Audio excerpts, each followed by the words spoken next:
Definitely not the starters. You're on the End of the Bench podcast from 100.7 The Score. I'm Mike Hebert, owner of Cantex Roofing and Construction. Every day is game day, and we'll get it right when it comes to your roofing, construction, windows, and mirrors. Call Cantex Roofing and Construction today. Together, we are one serving you. Welcome in, 100.7 The Score. It is the End of the Bench. I am Rob Breaux alongside Craig Wells. Lucas White behind the glass. I was watching the Rangers last night early. Gave up, quit watching, I usually at least gamecast the game. Completely abandoned the boys. And you lasted longer than I did. Checked back in at about 11:30. And they won. The Rangers won last night in a walk-off. So that was awesome. We'll talk about that today. We also have some NFL preseason bits and bobs. Try to check in on some Red Raiders around the NFL, maybe that we haven't talked about yet. As some guys that could get some action this weekend or otherwise. Also, we'll talk about the Cowboys some more today, if we have to. The Rangers and Diamondbacks continue their series. The Astros and Red Sox continue their series. We'll tell you about those games more during the headline segment and beyond. We are in the First United Bank studio today. You can call us on the Visual Edge IT hotline 806-771-0973. You can also hit us up on the 8's Flooring Center chat line as you do so well. At the end of the other show, I heard Chuck was giving us some props. Is that right? Is that true? I don't know. I didn't hear it. I missed. Choice said he was, how did he put it? Choice said he was jealous maybe of the show. I don't know what that's about. I'll have to go back and listen. He's jealous of the 9 o'clock start time, I think. Oh, is that what it was? more so the time window and not the show itself. Okay.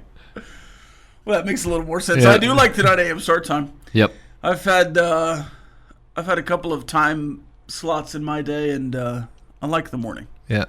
Not the early morning. Yeah, early morning's okay for a break every now and then, yeah. But a regular dose of it. I've done 7 to 9, okay. 9 to 11, 9 to 12. Obviously here I've done all 4 slots, but I like this one. Have you heard, other than ESPN, have you heard of many local stations having nighttime sports talk? I haven't. Not in small markets, surely, yeah. But like in the DFW and those big markets, yep. They have their local overnights and weekends. I mean, that would be not hard, not difficult, but be different having a show during an actual contest. I mean, as a game's going on, yeah. you're, checking in. Oh, yeah. like that window. Yeah, okay. yeah, like an NBA game or like a 6 to 9 kind of thing. Yeah. The overnight sports radio is kind of the last old school sports radio going on because it's mostly callers that are awake at 2 a.m. Yeah. So it gets a little dicey sometimes, but I still like those shows. If for whatever reason, if I'm up driving around at that time, which is rare nowadays. Yeah. Surely. When I'm traveling, I like to listen to them. Yeah.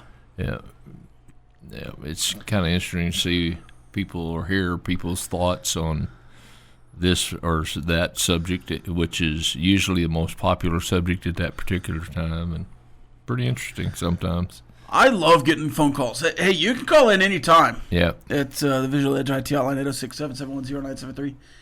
That's why I love the Coors Light postgame show. The Double T 97.3 Coors Light postgame show. I love talking to the people. Last year was a little dicey early. It's my first one. We hitting the ACU game and then the Washington State game, which was at like 3 a.m. But I enjoy hearing from the people, and I like the instant reactions too. Yep. Yeah. Good or bad. And it's funny though when I think it's a really good game, and then a couple of the calls are still negative. It's like, what are we doing? And what's really interesting is there's two polarizing attitudes towards the game. Either they liked it or they hated it. You know, either we're good or we're terrible. You know, there's no in between. And sometimes it'll be, in my opinion, a bad game. Yeah. And people are trying to talk me off the ledge. It's like, okay, all right, well. All right, okay. I didn't see that. I didn't see that, but if you see it, that's okay. Hey, I'm in. I'm in for positivity. The positivity of the Rangers last night, it was the big boys. Rowdy Tellez and Jake Berger getting it done. Tellez with the home run in the ninth, and then Jake Berger with the pinch hit RBI single. And those were the two guys we were kind of hammering yesterday as, like, that's... non-productive. Well, yeah. The DH in the first base role has been so bad. And then you look at it, and you get the two relievers and the starter at the deadline, but you don't address the offense at all. And over, we heard Ryan O'Hearn or this guy or that guy. Ketel Marte at the end was a guy that was named as maybe a DH, a corner outfielder, some kind of first base help. And you just kind of stood pat in that regard. But I still think that this team can go on a run. They just did. But you have to find some consistency. Yep. I mean, you got to win. You have to mathematically win every series from here on out. And if it's not 2 out of 3, it's sweeping 1 and losing 1. But you have to average out a series win the rest of the way to be in the mix. What's going to happen, I'm afraid, is it's going to be out of their hands. Yeah. You know, they're going to be depending upon something else to happen. I don't think it's there yet, but I think it's close. It's close. The Mariners have put themselves in the position to say, you know, we just need to play our baseball the rest of the way. Yep. But the Rangers have put themselves in a position to say we need to play better than our baseball the rest of the way. We need something to happen that doesn't usually happen. Yeah. And it's a little bit worrisome because even though you won last night, the Ruff Uvalde start, which he was on an insane run. Yes. So it's crazy to say that he has fallen off now. He was on one of the best stretches of all time, quite literally. Cy Young type stuff in the last 2 months. But if him and DeGrom are both human across the final stretch because they're running out of steam a little bit, you did not take advantage of the best pitching in baseball across the first 110 games or whatever. And DeGrom was on like a 9-game run where he was pitching real well and then has a bad game. So I think he's had two bad games and a decent game. Yeah. Well, not really decent. He had a 9-game. You need another one of those. Yeah. In Uvalde, you need another 9-game, run where you're pitching well. Yeah. Definitely not the starters. You're on the End of the Bench podcast from 100.7 The Score. Welcome back. 100.7 The Score. It's the End of the Bench. ESPN has put out their top 50 players in Major League Baseball. And they talk through the rankings here after they put them out. And they say, who's ranked too low? And immediately the guy says, Nathan Eovaldi. That's what makes his season more impressive, the missing time with injuries. Didn't miss a beat, compiling a 1.93 ERA over his past 8 starts. It was 1.08 before he gave up 5 runs yesterday, including an 8-inning shutout gem against the Yankees on August 5th. Since he's returned, he's 10-3 with a 1.71 ERA. They ranked him at 39th in baseball. 39th. If the Rangers go on a run here, let's say, they play above way above 500 in the final, whatever. What's their record? They are 61-59. Oh, that's easy. 120 games. They got 42 left. If they're like 32-10, really, really good down the stretch, they're in the playoffs. It's a blip yesterday with Eovaldi, and he pitches more like he pitched in the other stretch, the first stretch. He's got to be a Cy Young candidate. Oh, no doubt. I mean, he's not currently being talked about like that, but he's just as good as anybody else this season. Yeah.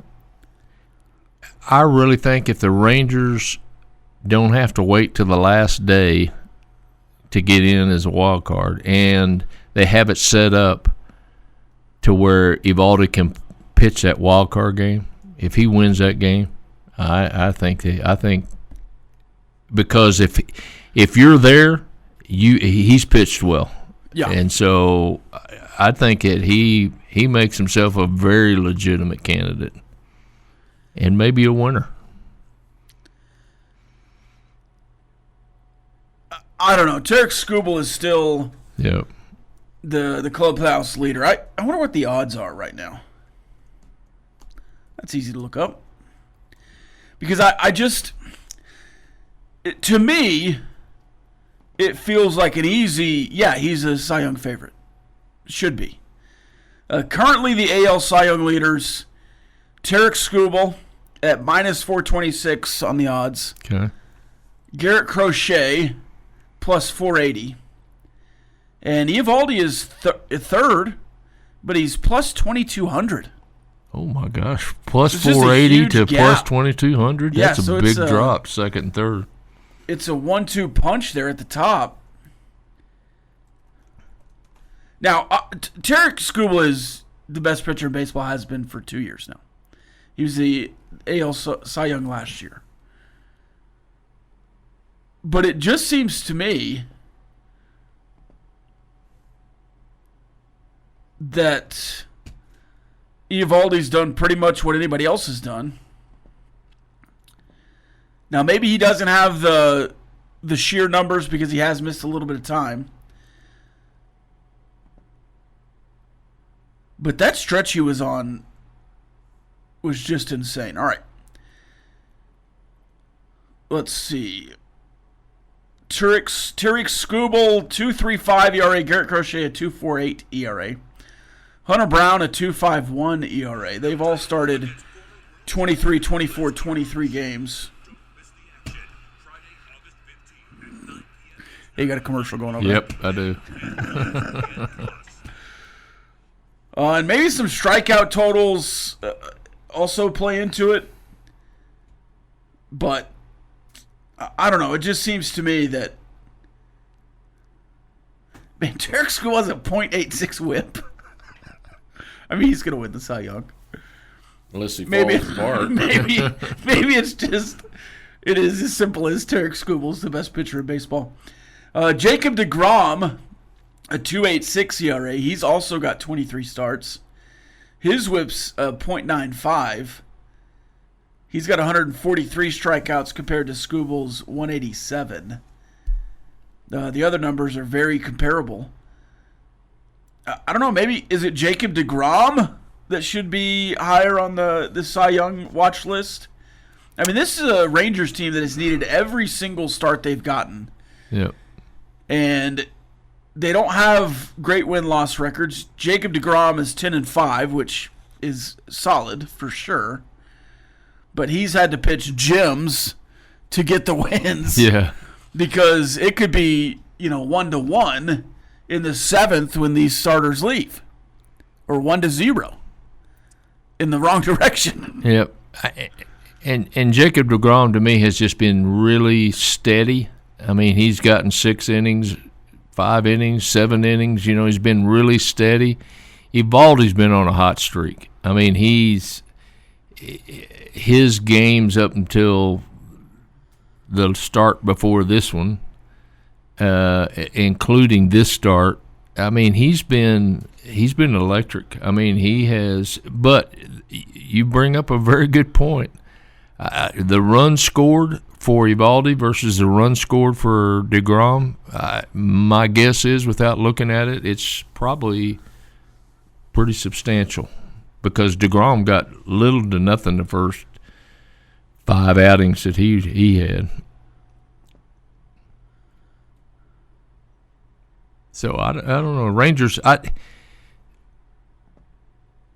Detroit's playing well too, so that'll help. But he doesn't need much help. But no, no, he doesn't. And it's funny. He and Paul Skeens from Pittsburgh are both kind of have separated themselves as far as stats and one loss, except for Skeens is playing on one of the, if not the worst team in baseball. So that makes his even more impressive.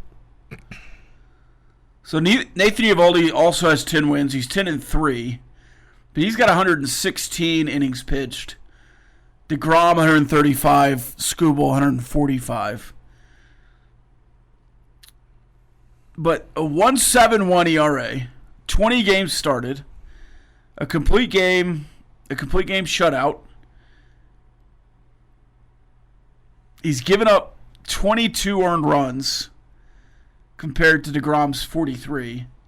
He's got an 8.8 whip, .88 whip, and the batting average against is 196. I mean, those are all on par. The ERA is better. It's just 30 less innings than Skubal. Yeah. He had that injury where he missed one start or two.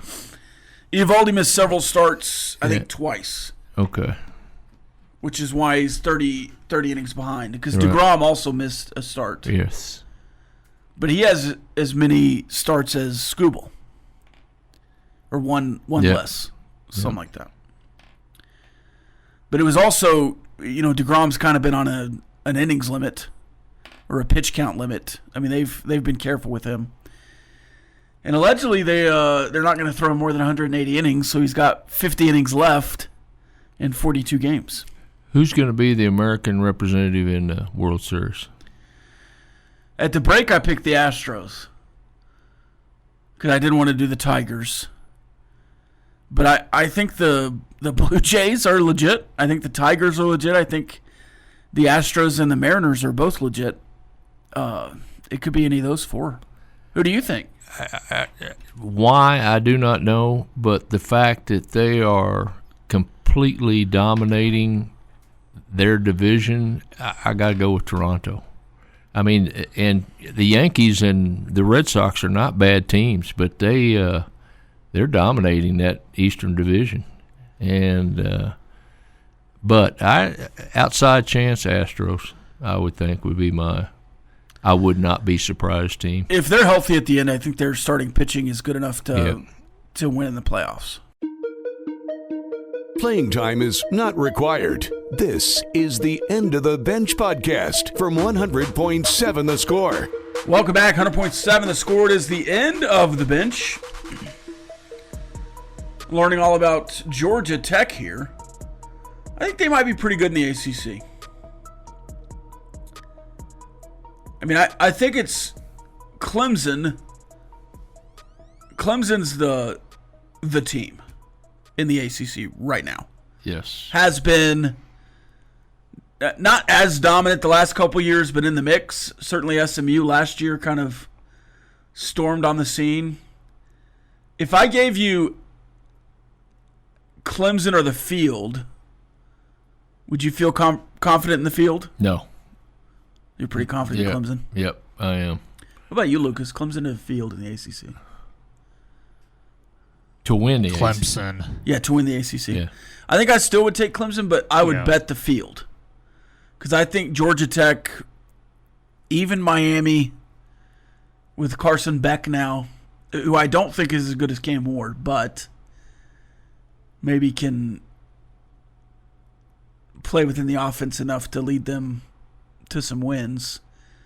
And then Georgia Tech, I think, is a team that can make some noise this year. And the only other ACC team in the preseason top 25, and it's one of my question marks, is SMU.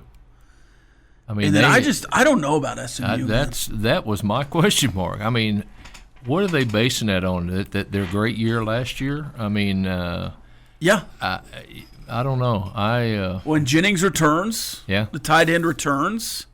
They have some defensive returners. I think production-wise, they're a lot like last year, but I don't know. I didn't think they were good last year. I think they just won a bunch of games. Yeah. Which you are what your record says you are. They made the playoff, yeah, but I don't know. They lost to BYU. They struggle with New Mexico, or was it New Mexico? UNLV? Somebody early. New Mexico State, maybe. And then they get into conference play, and they're just beating up on everybody in the ACC. I think the ACC was just down last year. Yep. And that ACC championship game was great between them and Clemson. All right. Do you have a burning question there, Craig? I do. All right, let's do it. 2 minutes of non-stop in-your-face inquiries with no end in sight. It's time for Burning Questions. Going to be a two-parter. Okay. We talked a little bit about coaches and the fact that some of them want to come back and things like this. What's the highest compliment that you could pay an active college football coach? What's the highest compliment you could say to that coach that you think would make him feel good and feel good about himself and everything? Man, right now? Yep.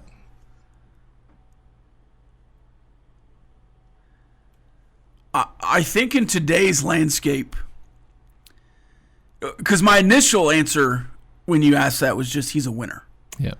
I think just being described as a winner, a guy who can be adaptable and win in different situations, but no matter the hand he's dealt, he can either bluff his way to a win or just outright win. I think that's the ultimate test as a coach, obviously winning and losing.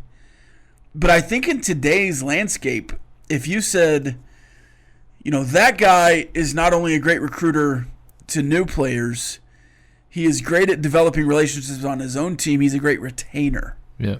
So I think recruiting and retaining is such a big deal in today's college football landscape that I would say that's the highest compliment right now, is that players not only want to come play for him, they want to keep playing for him. That's what I would say, developing the relationships with players and even former players, just try to get them back on campus and let the fans reminisce about their playing days and have them on the field like Wes Welker, Mahomes, all those guys that like to come back, and all the fans are very excited because they are involved still after they've graduated and moved on with their lives. They still like to come back and be welcomed back into the facilities. No doubt. I agree with both of you. And I would add the ability to build a program which includes the relationships with the players right at the very top. I think both of you are right. I think that's what coaches are most proud of, is that relationship they have with players and other coaches and so forth. Second part to the question, what's the highest compliment somebody could pay you? Highest compliment, and you may have already had that compliment come your way. What do you think, Lucas? Is a compliment you get paid or want to get paid?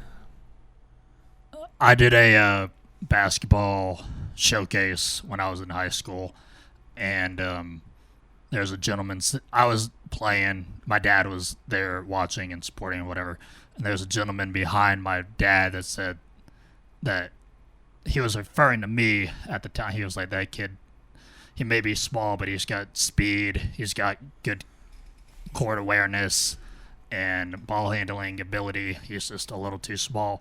Turned out to be Mike Jones, who was he coached at Maryland. He coached at UVA. So it was kind of a big compliment to hear a coach at that caliber say I had potential, even though I was one of the smallest ones out there. He looked at the good things that I had instead of just saying that I was too small and stuff like that. So that's probably one of the biggest compliments I've got. I always appreciate compliments on my writing. Obviously, I'm on the mic quite a bit in my various roles, but I appreciate when people read and comment that it was a good post. But I also appreciate comments on, that I'm maybe fair or unbiased, because I try to. In this business, that is a compliment. Yeah, that's very true. Or entertaining. What about you? Good guy. Pretty simple. Just a good guy. I hope and try to be, but I hope people would think that. But, I mean, it's pretty simple, and it encompasses a lot of things. But it's just and it's like the word great. I think sometimes good guy is overexposed, but I still think it's a very good compliment for anybody. Sure, to get. yeah. Yep. All right, some breaking news here. We've got David Bailey and Jacob Rodriguez on another national list. This time, the Vince Lombardi watch list, which is the most outstanding college football linemen who embody the characteristics of Vince Lombardi. This must be a front seven award, more so than defensive lineman award, because Jacob Rodriguez is not a lineman; he's a middle linebacker, and David Bailey technically an outside linebacker. So I would assume this is more of a front seven award. Not knowing Vince Lombardi personally, but reading about him and seeing him coach and everything, Jacob Rodriguez would fit that mold. I mean, just tough as nails and plays every down just like it may be his last. This says you have to be a down lineman end to end, either on offense or defense, setting up no further than 10 yards to the left or right of the ball at the time of the snap. And then be a linebacker on defense, setting up no further than 5 yards deep at the line of scrimmage. Must not come out of the offensive backfield and set up on the line of scrimmage as a blocker or receiver, or listed in the program as an offensive back or receiver, and be eligible to participate in the current season. Yeah, that is a leadership, performance, discipline award, more so than just performance. Yep. And there's a lot of things that go into that. Playing time is not required. This is the End of the Bench podcast from 100.7 The Score. Hey, what's going on? Welcome back. Happy Tuesday. It is the End of the Bench on 100.7 The Score and 107 The Score mobile app, as well as TSportsNetwork.com or watchable on TV, if that's your flavor. Fox 34 News Now, YouTube, Fire Stick, Roku. However you're taking us in, we're glad that you've decided to do so on this Tuesday morning here in the LBK or wherever you may be listening from. Alongside Craig Wells, I'm Chois Woodman now, and for Rob Breaux, Lucas White across the way taking care of us. And we welcome your thoughts, comments, questions, reactions of any sort on the Yates Flooring Center chat line through that 100.7 The Score mobile app. You can take it anywhere with you. Even listening out in Abercrombie, South Dakota, if that's your choosing. Abercrombie. I wonder if that's where Abercrombie and Fitch started. I would bet not. Okay. But South Dakota is probably not what I think of when I'm thinking of Abercrombie and Fitch. Yeah. Maybe the fur coats that they sell or something. Might be. We'll continue to get to more of your thoughts on the Yates Flooring Center chat line. We'll dabble in a little bit of everything over the next hour or so as we creep closer to football season. We are 18 days out now. Yep. Countdown is definitely on for the Red Raiders. So, did you see we're getting a new football team in Lubbock? I did not see that. We Is this a dad joke? This is not a dad joke. I see you're like trying to figure me out. But no, we are getting the Hub City Cobras. Arena football is coming back to Lubbock. And What was our last team here? I don't know. Sonny Cumbie. Dusters? Yes. Is that right? Is that right? Yeah. I don't remember. Sonny Cumbie was Sonny the quarterback? Cumbie was a quarterback. I had a cousin that played there Really? for a little bit. Yeah. He Yeah. was, Boy, that's I but think it we was had the Lubbock we had the Dusters. Coliseum. What Yeah. do we have now for I them? don't know where they're playing this. That's what I'm Is it an indoor outdoor arena? It might be this new sports facility that they're talking about. Yep. I don't know. Yep. But they have announced. There's been an announcement on social media that the Southwest Arena League has selected Lubbock to be a founding team for the inaugural season. So Durant, Oklahoma, El Paso, Abilene, Odessa, Fort Worth, Phoenix, Las Vegas, and Lubbock. Pretty interesting. There's a couple of those are way out there compared to the rest. Yeah, but Las Vegas. I mean, that's not a bus trip. no. So there's this is going to be a new arena football league in the. Yep, I guess. it'll be interesting. Okay, hold on. All of our home games will be at the Coliseum at the South Plains Fairgrounds. Okay. Okay, Yeah. I guess that would work. Yeah. I mean, not just a ton of seats, but No. you don't need Probably enough for that league to for start that off league, with. Yeah, you don't need necessarily a lot of seats. Well, good. I'm glad to see that being used in the off season. There you go. That's pretty cool. Hub City Cobras. Cobras is a weird Yeah. weird thing to West Texas, but you know what? There's not too fine. many of them running around. I hope not. If I Yeah. ran into a cobra in the wild, I'd someone's pet got out, and that would not be great. Yeah, just put snake there. If I run into a snake, it's not good. Period. You're not a snake guy either? No. No. Like The only good snake is a dead snake. you're one of those, huh? Yes, sir. You and Jamie, and then Sneed is deathly afraid of spiders. I'm not. He- Spiders, I can take or leave. Like, I'm not going out there and petting a rabbit Right, for fun, right. but I like I have a healthy respect for snakes. If I walked up on one, I freeze. I mean, just I don't know.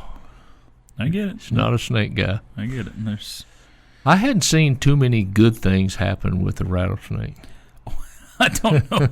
There's not really good things that do happen. I mean, you don't have many rattlesnakes that are pets. You know what I mean? There are some crazy people out there that do, but no, Yeah, you're crazy is right. it's not really a normal thing. But Cobras, that's an interesting team name. yeah, I mean, it's fine. Yeah. I mean, Amarillo still has the hockey team that's the Gorillas, right? Do Yeah. I have that right? Yeah. No, or are they the Bulls? They're the Gorillas, aren't they? They were the Gorillas. They may be the Bulls now. Oh, okay. I don't remember. Yeah.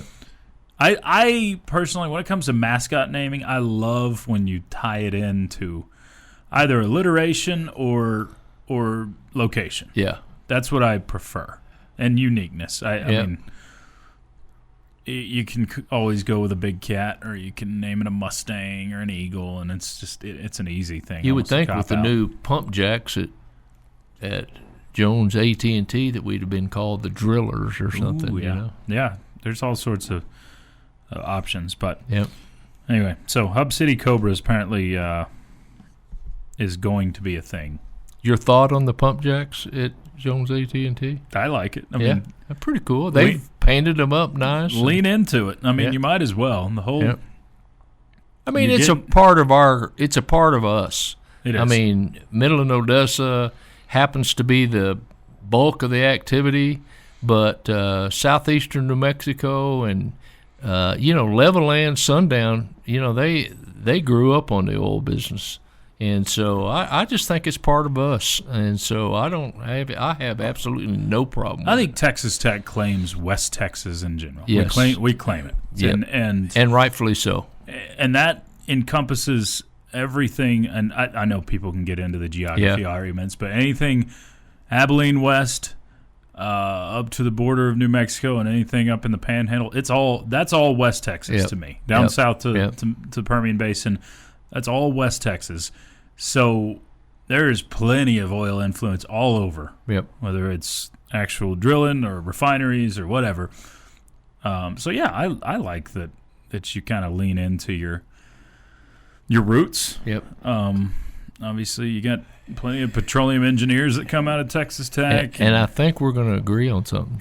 Amarillo is part of West Texas. It is. I'm right there with you. No, if they weren't so anti-Lubbock sometimes, I think it should be a part of West Texas. No, I think West Texas, there are plenty of, what do you call it, subcategories under West Texas. Like, we're the South Plains. Amarillo's the Panhandle.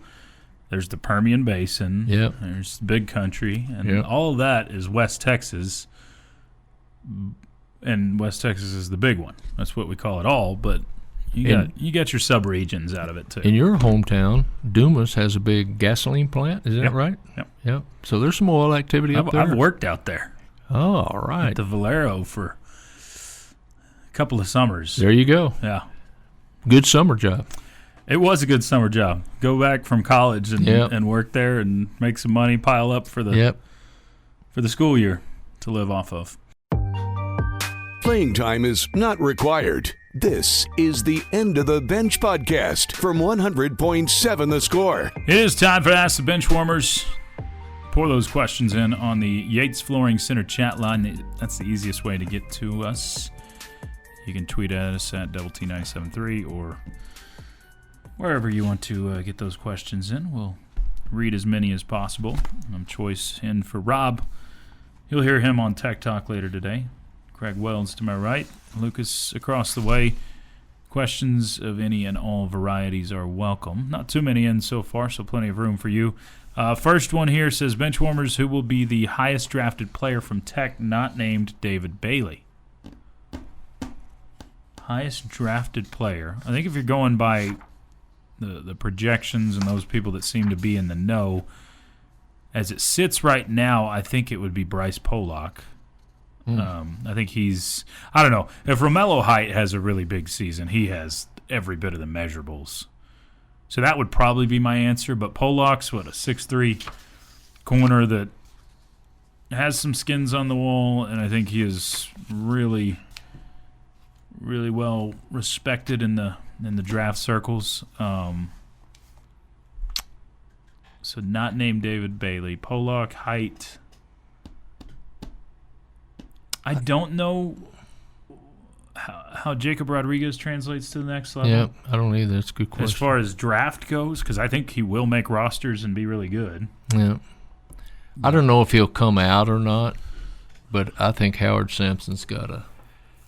So I think he's just a sophomore, isn't he? A or junior? redshirt sophomore. Yeah. So I think he will be eligible. Yeah.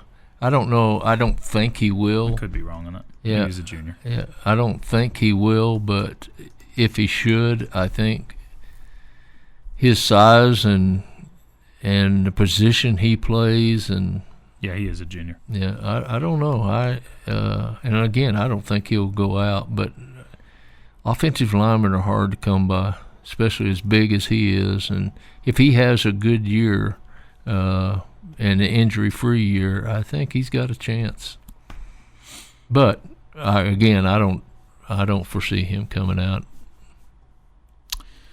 No, I don't know. I guess it just matters how big of a year there is, yeah. and what Texas Tech does. Yes, that has a lot to do. I think if you go win a Big 12 title, and play in a college football playoff, that checks a box for a lot of guys. Where it's like, okay, we got to do this, we got to experience it. Now it's time to move on to the next level.